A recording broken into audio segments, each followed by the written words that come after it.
కారం రంగు రుచితో ఉంటుంది. ఆచి మిరపపొడి అదరగొట్టే కారం రంగు రుచి. కోనోకార్పస్ ఇప్పుడు రెండు తెలుగు రాష్ట్రాల్ని ఊపేస్తోన్న వివాదం. ఈ చెట్లను నాటాలా లేక నరకాలా? అవి విషవృక్షాలా లేక కల్పవృక్షాలా? వాటి వాయువు పీలిస్తే మన ఆయువు తగ్గిపోతుందా? కోనోకార్పస్ చెట్ల వల్ల ప్రాణాలకే ప్రమాదం అంటారు కొందరు. ఆ ప్రచారంలో నిజం లేదంటోంది జన చైతన్య వేదిక. దీని మీద జరుగుతోన్న చర్చ రచ్చ హీట్ పెంచుతోంది. ఇప్పుడు దానికి సంబంధించిందే మన full and final exclusive story. వృక్షో రక్షతి రక్షితః అంటారు, కానీ వృక్షాలను సంరక్షిస్తే అవే మనల్ని రక్షిస్తాయి అనేది పెద్దల మాట. కానీ ఈ కోనోకార్పస్ చెట్లు మాత్రం ఈ కోవలోకి రావని, అవి యమ డేంజర్ అని అంటున్నారు కొందరు. పచ్చదనం అందం కోసం రోడ్ల పక్కన రోడ్ల మధ్యలో నాటే ఈ మొక్కలను తెలంగాణ, ఏపీ, తమిళనాడు, గుజరాత్ రాష్ట్రాలు నిషేధించాయి. ఈ నేపథ్యంలో ఈ కోనోకార్పస్ చెట్ల గురించి ప్రజలకు అవగాహన పెంచేందుకు జన చైతన్య వేదిక ఒక సమావేశాన్ని నిర్వహించింది. వాళ్ళు చెప్తున్నట్లు వీటి వల్ల వచ్చే ప్రయోజనాలేంటో ముందుగా చూద్దాం. కోనోకార్పస్ చెట్లను వ్యతిరేకిస్తున్న వాళ్ళ వాదనేంటో అది కూడా చూద్దాం. కోనోకార్పస్ ఆకుల మేతతోటి మేకల్లో 20% పాల ఉత్పత్తి పెరిగింది అని చెప్తున్నారు. ఈ చెట్లతో ప్రాణాలకే ప్రమాదం అని వేరే వర్గం అంటోంది. డయాబెటీస్ని తగ్గించే ఆకులు ఈ కోనోకార్పస్ ఆకులు అని చెప్పేసి జన విజ్ఞాన వేదిక వాళ్ళు చెప్తున్నారు. అయితే కాదు, ఇది ఆస్తమాను పెంచే కోనోకార్పస్ పుప్పొడి అంటున్నారు వేరే వాళ్ళు. ఎక్కువ ఆక్సిజన్ ఇది వదిలి పర్యావరణాన్ని కాపాడుతుంది అని చెప్పి కొంతమంది అంటున్నారు. లేదు, భూగర్భ జలాల్ని ఖాళీ చేసేస్తుంది, మొత్తం తాగేస్తుంది ఆ వాటర్ అంతా అని చెప్పేసి మరికొంతమంది అంటున్నారు. అలాగే తక్కువ టైంలో పచ్చగా ఏపుగా పెరుగుతాయి, కానీ 80 మీటర్ల వరకు వెళ్లే వేర్లతోటి ప్రమాదం ఉందని సైమల్టేనియస్గా మరొక వర్గం చెప్తోంది. దుమ్ము, ధూళి, ఇసుక, వేడిగాలులు వీటన్నిటికీ ఇది అడ్డుగోడగా నిలుస్తుంది, కాపాడుతుంది, రక్షిస్తుందని కొంతమంది అంటుంటే, ఇతర మొక్కలను ఇవి పెరగనివ్వవు, ఇవి మాత్రమే పెరుగుతాయి, సో ఇది మంచిది కాదు అని చెప్పి కొంతమంది అంటున్నారు. ఇలా డిఫరెంట్ వెర్షన్స్ వస్తున్నాయి. మానవాళికి ప్రమాదకరంగా ఉన్న ఈ కోనోకార్పస్ చెట్లని నరికెయ్యాలని జరుగుతోన్న ప్రచారాన్ని కొట్టిపారేశారు శాస్త్రవేత్తలు, కొంతమంది పర్యావరణవేత్తలు, అలానే జన విజ్ఞాన వేదికకు సంబంధించిన వాళ్ళు. కోనోకార్పస్ చెట్లు మిగతా చెట్ల కన్నా కూడా అత్యధిక మోతాదులో కార్బన్ డయాక్సైడ్ని తీసుకుని ఆక్సిజన్ని విడుదల చేస్తాయని వాళ్ళు స్పష్టం చేస్తున్నారు. హైదరాబాద్ ప్రెస్ క్లబ్లో జన చైతన్య వేదిక అధ్యక్షుడు లక్ష్మణ్ రెడ్డి ఆధ్వర్యంలో జరిగిన సమావేశంలో ఈ కోనోకార్పస్ చెట్లను పరిరక్షించాలి అంటున్నారు. దీనికి సంబంధించిన పరిశోధన చిత్రాలని, ఫలితాలని ఓ పవర్ పాయింట్ ప్రజెంటేషన్ ద్వారా వివరించారు. ఈ కోనోకార్పస్ చెట్లపై జరిగిన పరిశోధనలో మానవాళికి ఉపయోగపడే ఫలితాలు వెల్లడయ్యాయని యోగి వేమన యూనివర్సిటీ మాజీ వైస్ ఛాన్సలర్ ఏఆర్ రెడ్డి స్పష్టం చేశారు. కోనోకార్పస్ చెట్టును కొట్టడం పాపం, ఫస్ట్ స్టేట్మెంట్. రెండోది, ఈ కోనోకార్పస్ చెట్ల మీద మేము గత 6 సంవత్సరాలుగా చేసిన పరిశోధనలో మాకు తెలిసిన భయంకరమైన నిజం ఏమంటే, వేరే చెట్లతో కంపేర్ చేస్తే ఈ చెట్టు 20 to 30% కార్బన్ డైఆక్సైడ్ ఎక్కువ పీల్చుకుంటుంది, 20 to 30% ఆక్సిజన్ బయట వదులుతుంది. హెల్త్ వల్ల ప్రాబ్లమ్సే లేవని చెప్పినారు. ఎవరో ఒకటి ఆ రెస్పిరేటరీ ప్రాబ్లం వస్తుందని చెప్పినారు, కానీ సైంటిఫిక్ ఎవిడెన్స్ లేదు దీనికి. ఫారెస్ట్ అధికారులు, మొక్కల పెంపకందారులు మాఫియాగా ఏర్పడి ఈ కోనోకార్పస్ పై ఒక దుష్ప్రచారాన్ని చేస్తున్నారని ఆరోపించారు జన చైతన్య వేదిక అధ్యక్షుడు లక్ష్మణ్ రెడ్డి. ఈ నర్సరీ, సోషల్ ఫారెస్ట్ డిపార్ట్మెంట్ వాళ్ళు ఒక మాఫియాగా మారి వీటినే ఉంటే మేము కొత్తగా మొక్కలు నాటాలంటే అవకాశం ఉండటం లేదు. ఈ 70-80 సంవత్సరాల నుంచి కొన్ని వందల కోట్ల మొక్కల్ని నాటుతున్నట్టు అకౌంట్లో చూపించి ఆచరణలో 2% కూడా అవి పరక్కుండా ఉండటంతో ఎవ్రీ ఇయర్ మళ్ళీ అదే వన మహోత్సవాలు జరుపుతూ ఉన్నారు. అందుకని ఈ మొక్కని ఒక పిచ్చి కుక్కగా మార్చి ప్రతి ఒక్కరూ ఈ మొక్కని చంపేటట్టుగా, నరికేటట్టుగా పెద్ద ఎత్తున ప్రచారం చేశారు. ఈ చెట్ల వల్ల ఆస్తమా రోగులకు ఎంతవరకు ఇబ్బందికరమన్న దానిపైన ప్రభుత్వం ప్రత్యేక కమిటీ వేసి నిర్ధారించాల్సి ఉందని అభిప్రాయపడ్డారు సిసిఎంబి మాజీ డైరెక్టర్ మోహన్ రావు. కోనోకార్పస్ అనేది మిగతా చెట్ల కన్నా ఎక్కువ కార్బన్ డైఆక్సైడ్ తీసేస్తోంది. ఇది యూనివర్సిటీ ఆఫ్ హైదరాబాద్లో చేసిన పరిశోధనలే కాకుండా మిగతా చాలా చోట్ల పరిశోధనలు తెలిసింది ఏంటంటే, కోనోకార్పస్ అనే మొక్క గాలిలో ఉన్న కార్బన్ డైఆక్సైడ్ని ఎక్కువ శాతం అబ్జర్వ్ చేస్తోంది, ఆక్సిజన్ వదులుతోంది.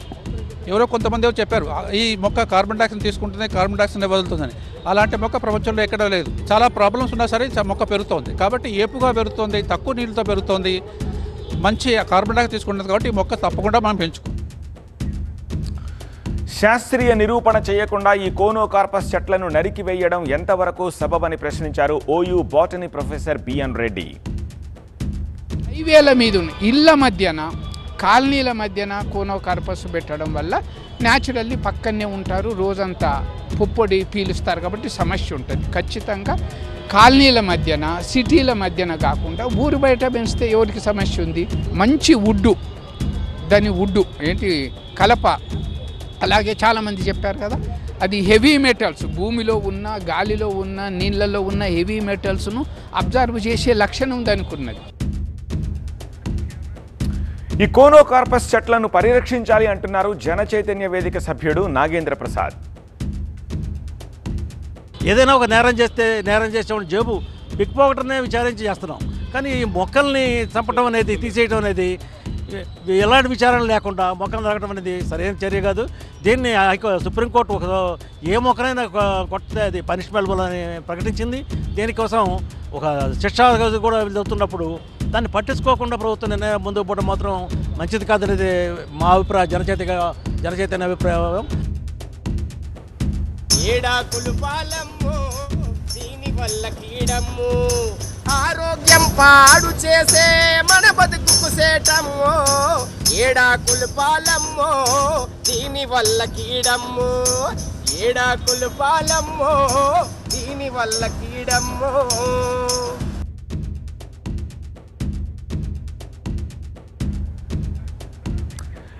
ఇక ఈ కోనోకార్పస్ చెట్లను దెయ్యం చెట్లంటూ విమర్శిస్తున్నారు మరికొందరు.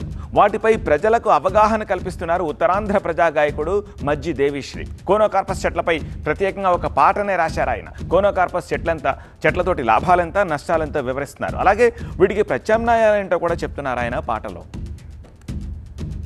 ఈ మొక్కల వల్ల అది లాభాలు ఎన్ని ఉన్నాయో నష్టాలు కూడా ఎన్ని ఉన్నాయి.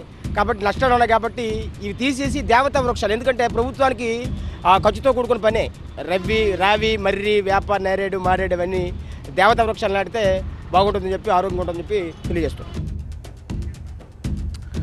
కోనోకార్పస్ చెట్లు భూగర్భ జలాల్ని ఖాళీ చేయడంతో పాటు మౌలిక సదుపాయాలను దెబ్బతీస్తున్నాయి అన్నారు retired deputy conservator of forest Hariprasad.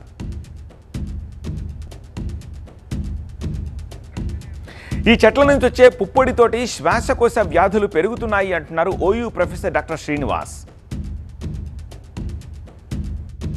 వీటి నుంచి మనకు అధిక మోతాదులో పోలెన్ వస్తుంది అనమాట.